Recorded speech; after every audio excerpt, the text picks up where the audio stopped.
God, look at this hair. Okay, so I'm not a hairstylist, and I'm terrible at it. My hair gets messy throughout the day, and I need to cut this. It just looks terrible.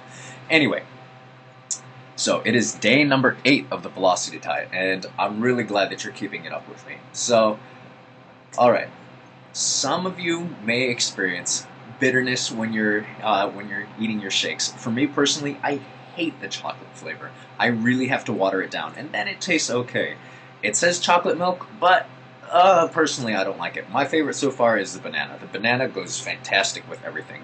Vanilla, you can add pretty much whatever you want to it, and you have a great shake. Uh, so, some great tips. Try to space out your shakes. I was originally going with every 3 hours, and now I feel it's actually better to go with every 4 hours for my first 3 shakes, and then every 3 hours for my last 2 shakes. And that really helps at night, especially if you're going to be stuck laying in bed just trying to go to sleep. I have a very hard time sleeping on this diet, and you're probably going to experience that too. So if you can, just play around with it a little bit, and you'll find your own balance. Now, addressing the bitterness issue, my friend says he has a lot of problems when it comes to the bitterness with his shakes.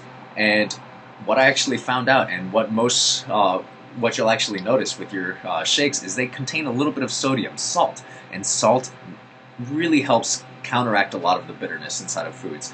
So if you want, just take a pinch of salt and add it to your shake. I know it sounds silly, and you're like, oh, that's going to be a salty shake, but no, actually it'll help out a lot.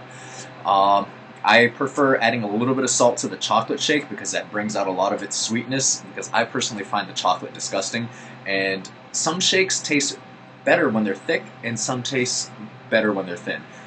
Personally, I find that the chocolate shake actually tastes significantly better when it's thin. So I add just as much water as possible. I add well over 20 ounces of water just to my chocolate shake. But for my banana shakes, I love to have them with maybe 12 ounces of water. And it makes it really thick, and you just eat it. It's just delicious. Vanilla goes great with pretty much pretty much anything. You just add a little bit of pumpkin spice to it, or maybe apple pie spice, or even just plain cinnamon. That works.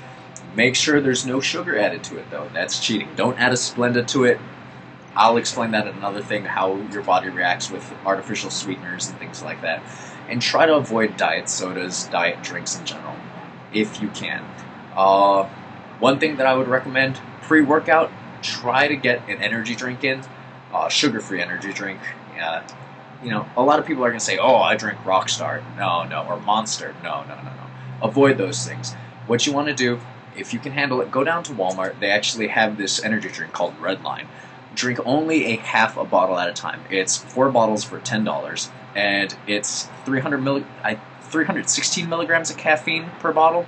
So that's a great pre-workout drink, and it does have a thermogenic in it, so it may add a little extra fat burning boost to it, just like your Hot Rocks does.